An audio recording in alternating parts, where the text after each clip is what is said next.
Hello, my name is Christopher Ritchlin. I'm a professor of medicine at the University of Rochester Medical Center in Rochester, New York.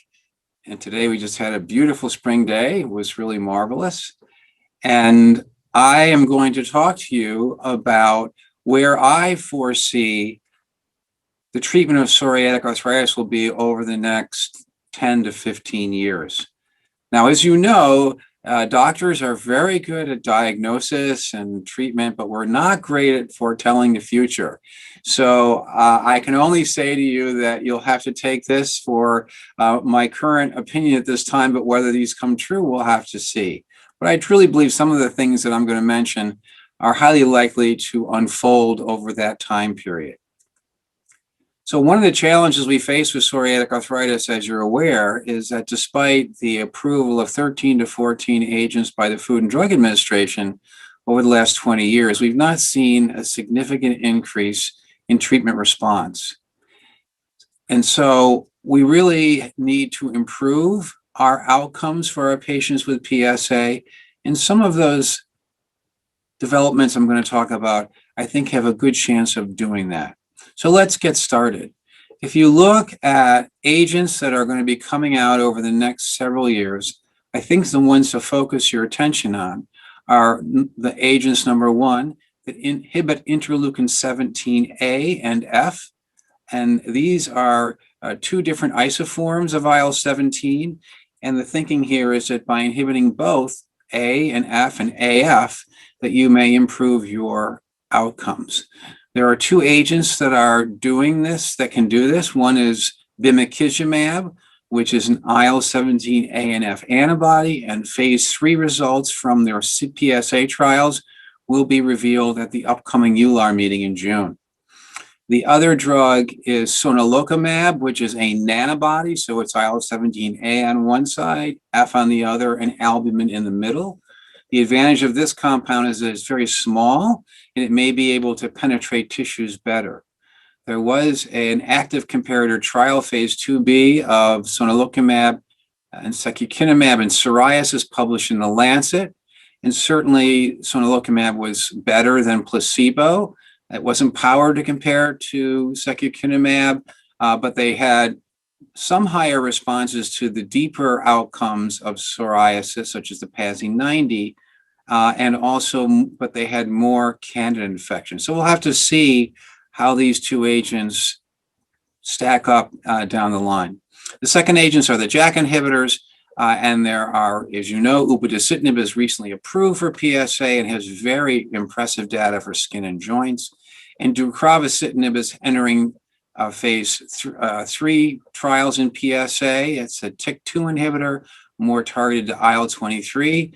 We already know from phase 2 trials in psoriatic arthritis it's more effective than placebo. It's also effective for psoriasis, which is impressive given that it's an oral drug. So the other areas that I think are going to be very important down the line are targeting obesity and the microbiome. So we know that obesity is a major confounder and leads to poorer treatment outcomes, and obesity is very highly prevalent in PsA. So there are a variety of approaches that have been taken, including Mediterranean diets, very aggressive low-calorie diets. The low-calorie diet approach from Klingberg up in Sweden showed it to be very effective in improving outcomes in PsA. There's currently a trial being run by Leahy Eater and Alexis Ogdi that is looking at a more of a Mediterranean diet, and we'll see how that intervention proves to be helpful in treating PsA, along with other medicines, of course. I think we're going to see a number of other strategies come forward, such as intermittent fasting and other dietary approaches.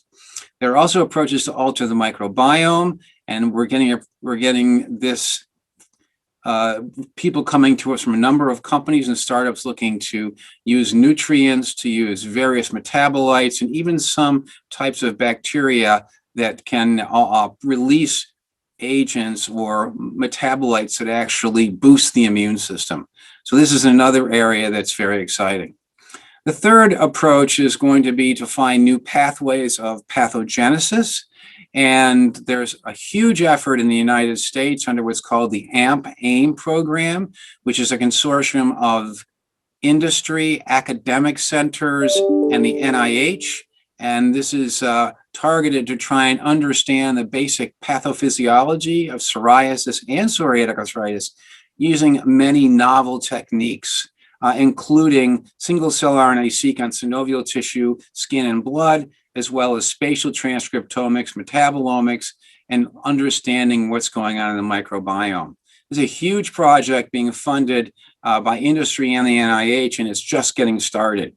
Similar efforts are underway in Europe with Hippocrates, which is very similar to AMP-AIM, and the Biomap program, which is centered in psoriasis. So I think we're going to have a much better idea of the key pathophysiologic pathways, which I'm hoping and I think will trigger the development of new agents. And the last thing is early intervention. So identifying patients with psoriasis at risk for psoriatic arthritis.